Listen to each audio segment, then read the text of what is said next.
In the name of the Father, the Son, and the Holy Ghost, amen.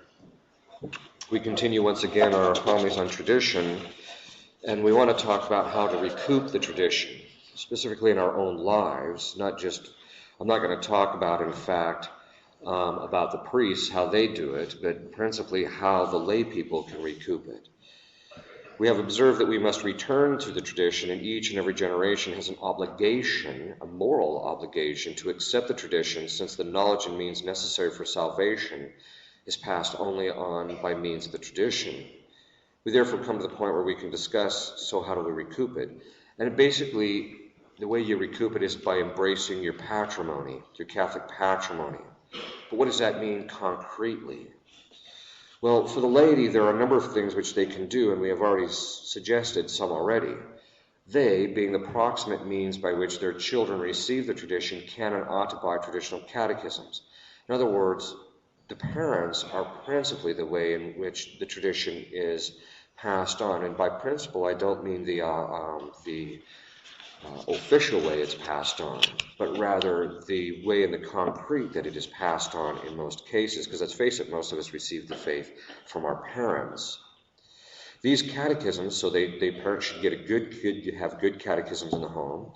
These catechisms can be a reference source for the family, and they can be the means by which the children are taught the tradition. If parents want their children to pass on the tradition, they must realize that the children will only do so if they receive it from someone. And normally the children receive the tradition from the parents. And this was kind of a common mistake, that most parents thought all they had to do was send their kid to a Catholic school and then that sufficed for their obligations. But that's not true. The parents have to make sure that the kids are actually being taught what is necessary. For those parents who want a more detailed catechism, they can purchase the Catechism Explained by Francis Barago. Of course, there's always the Baltimore Catechism, which is a classic unto itself. Next, parents can learn and teach their children the traditional Catholic prayers, such as acts of faith, hope, and charity. And this comes around in two ways. They can teach the children from the books they buy for them. In other words, parents should buy little prayer books for their children. They must pray the prayers together with their children, and that's the second way. Tradition is not merely a thing passed on from one generation to the next.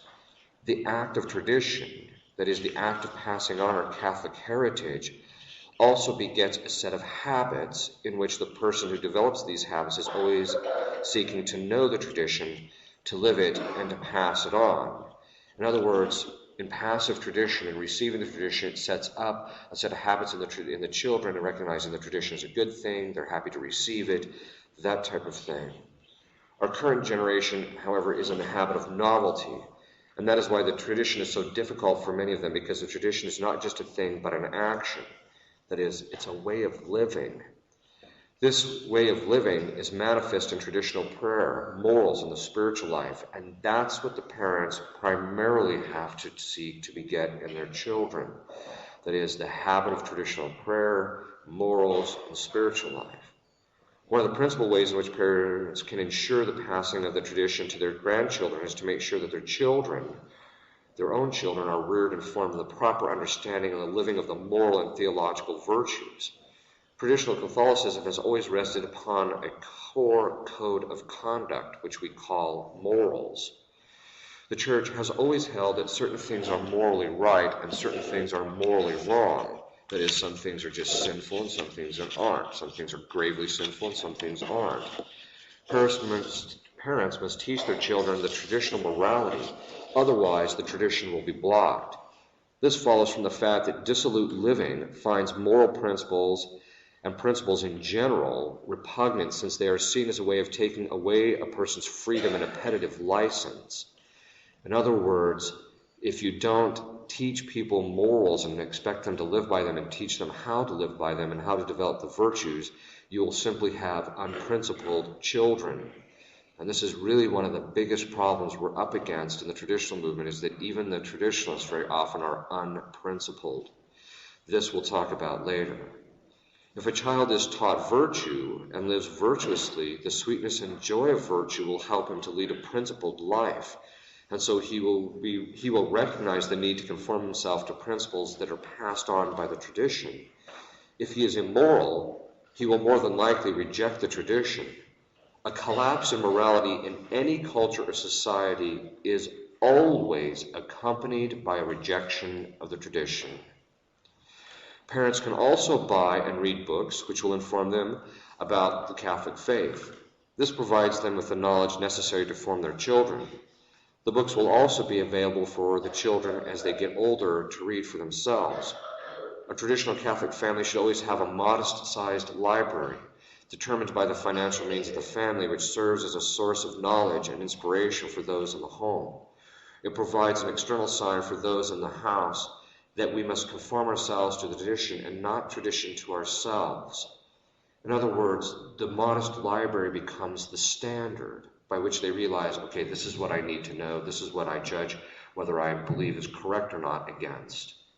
The parents, depending on the degree of their knowledge and education, can go back to the sources of tradition, as we have mentioned, such as the magisterial documents and the writing of the saints. They can also be sure to have some hagiographical texts. Now, hagiographical just means books about the saints, which provide them and their children with examples of saints who led lives of purity and holiness. By obtaining these books, one is in fact laying claim to one's patrimony. Our patrimony and tradition are not something that is lost. They are not something in which we can go back to unless we have personally abandoned them. In other words, it is a matter of merely accepting them. Our Catholic patrimony is available if we are willing to accept it and pass it on to the next generation. Yet the laity must recognize that the default position in which people fall into today is simply theological error.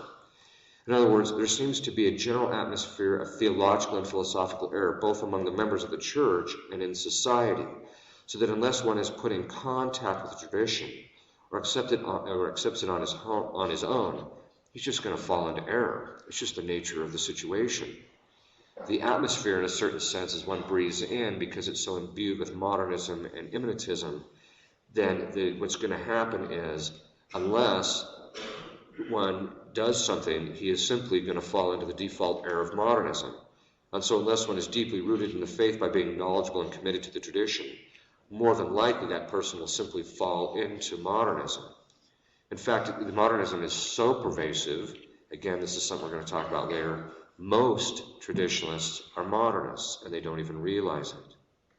Culture is often influenced by art, and so parents must adorn their home with Christian art. If their children see that the art which is placed throughout the home, they will see the Catholic tradition is part of it.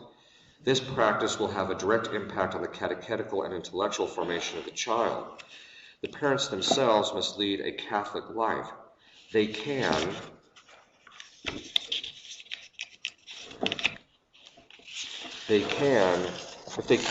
attend a traditional Mass and have their children receive the sacraments according to the traditional rites.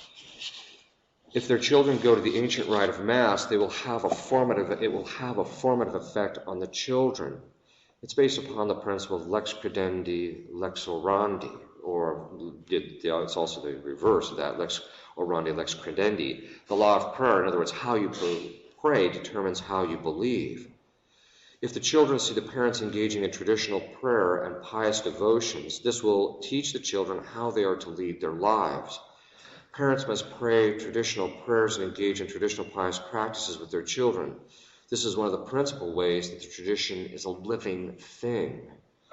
One simply cannot exhaust the different ways in which parents and clergy can recoup their heritage and patrimony. By seeking knowledge of and living a faith imbued with the tradition, parents and clergy will pass on that heritage to their children. By doing so, they will partake in the sacred act of tradition, and by doing so, they will, like any other sacred act, they can gain merit in heaven by doing so. In other words, it's a good and holy thing to engage in tradition. All of us are obliged to engage in passive tradition, that is, the act of receiving of the sacred tradition from those who go before us.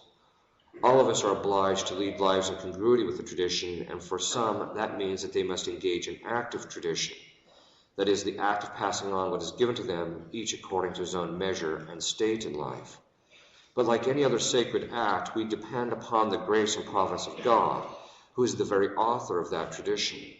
We pray for that God to grant the members of the Church the grace to receive willingly and to pass on zealously the glory, the magnificence, the wonder which is the sacred Catholic tradition. In the next homily, we will talk about the problems in recouping the tradition.